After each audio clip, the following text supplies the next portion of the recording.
নমস্কার দর্শক বন্ধুরা, ওয়েলকাম টু মধুমিতা রান্নাঘর। আমি আজকে আরেকটি নতুন রেসিপি নিয়ে এসেছি, কাতলা কালিয়া। এই কাতলা কালিয়া তৈরির জন্য এখানে প্রথমে আমি 4 পিস কাতলা মাছ নিয়েছি। 1 টিস্পুন মতো নুন আর হাফ টিস্পুন মতো হলুদ দিয়ে মাছটাকে ভালো করে মাখিয়ে নেব।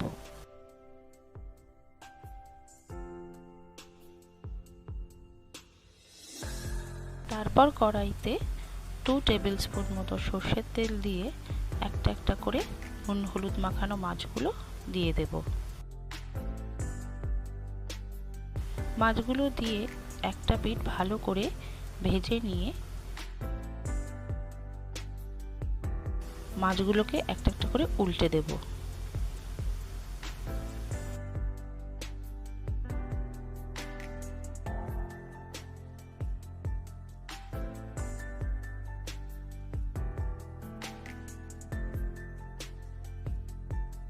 আরেকটি পিঠ ভালো করে মাছ ভাজা হয়ে গেছে।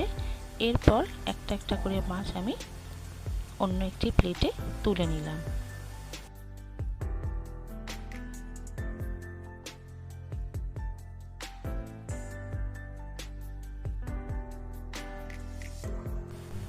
এরপর কড়াইতে গোটা গরম মশলা, 2টো দারচিনি, 2টো এলাচ ফোড়ন দিয়ে ভালো করে আমি নেড়ে নেব। সুন্দর একটা গন্ধ বেরোলে এর মধ্যে বড় সাইজের একটা পেঁয়াজ বেটে রেখেছিলাম, সেইটা দিয়ে দিলাম। পেঁয়াজ বাটাটা দিয়ে আমি 5 থেকে 7 মিনিট মতো পেঁয়াজটাকে লাল করে ভেজে নেব।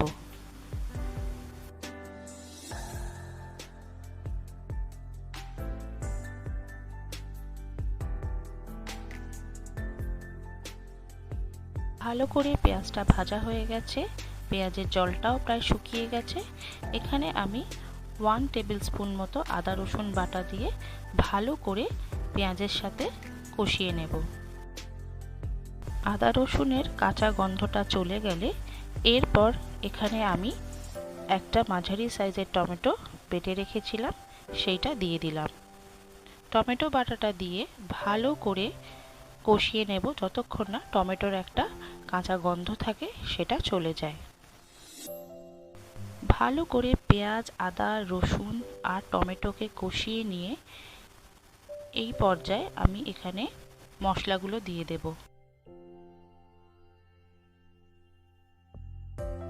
1 টিস্পুন মতো নুন দিলাম আর হাফ টিস্পুন মতো হলুদের গুঁড়ো, আর তার সাথে দেব 1 টিস্পুন মতো ধনে জিরের গুঁড়ো আর 1 টিস্পুন মতো কাশ্মীরি লঙ্কার গুঁড়ো।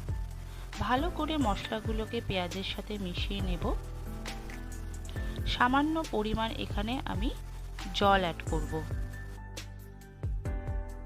জল দিয়ে মিনিট 5 থেকে 7 মতো মশলাটা ভালো করে কষাবো যতক্ষণ না মশলা থেকে তেলটা ছেড়ে যায়।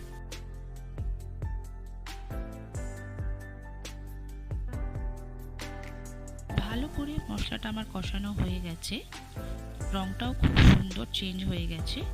এরপর মিক্সির ছোট বাটিটা নিয়ে আমি কয়েক টুকরো কাজু বাদাম আর একটা ছোট বাটির টক দই এর মধ্যে দিয়ে ভালো করে পেস্ট করে নেব।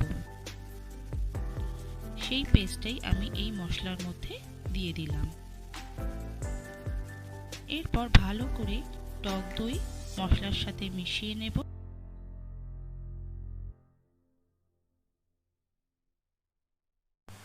টক দইটা দিয়ে ভালো করে মশলার সাথে মিনিট 5 মতো এটাকে কষিয়ে নেব।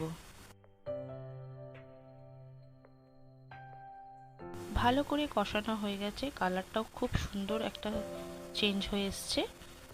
এই পর্যায়ে আমি বড় কাপের 1 কাপ জল দিয়ে দিলাম। জল দেওয়ার পরে ঝোলটাকে ভালো করে ফুটিয়ে নেব। মিনিট 5-7 জন্য আমি এটা ঢাকা দিয়ে দিলাম। এই পর্যায়ে গ্যাসের ফ্লেম আমি হাই রেখেছি। ঝোলটা ভালোভাবে ফুটে উঠেছে। এই সময় মাছগুলো একটা একটা করে এর মধ্যে দিয়ে দিলাম।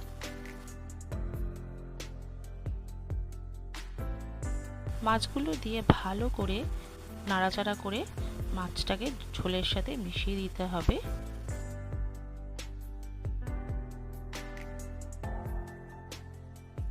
তারপর আমি আবারও কিছুক্ষণের জন্য এটাকে 5 থেকে 7 মিনিট মতো ঢাকা দিয়ে দিলাম। এই পর্যায়ে গ্যাসের ফ্লেম একদম লোতে রেখেছিলাম। দেখুন কাতলা কালিয়া আমার একদম রেডি হয়ে গেছে।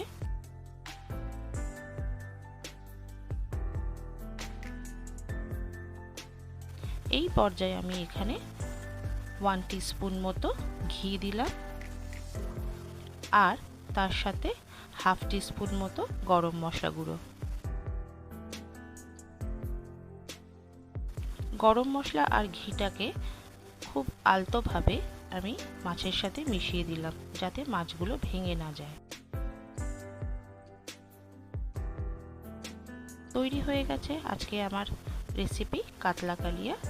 আমার আজকের এই রেসিপিটি আপনাদের কেমন লাগলো নিশ্চয়ই জানাবেন, আর যদি ভালো লেগে থাকে তাহলে আমার এই চ্যানেলটিকে সাবস্ক্রাইব করার জন্য অনুরোধ রইল। ভালো থাকবেন, সুস্থ থাকবেন, নমস্কার।